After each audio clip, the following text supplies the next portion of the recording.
Our world is at the crossroads.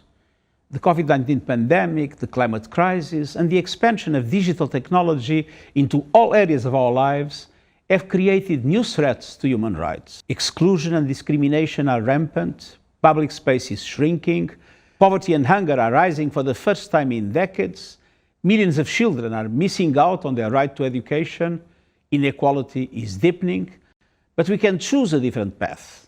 73 years ago, today, the United Nations General Assembly adopted the Universal Declaration of Human Rights. The principles set out in this simple declaration remain the key to realizing all human rights, civil, economic, cultural, social and political, for all people, everywhere. Recovery from the pandemic must be an opportunity to expand human rights and freedoms and to rebuild trust. Trust in the justice and impartiality of laws and institutions. Confidence that a life of dignity is within reach. Faith that people can get a fair hearing and resolve their grievances peacefully. The United Nations stands for the rights of every member of our human family. Today and every day, we will continue to work for justice, equality, dignity, and human rights for all. Happy Human Rights Day.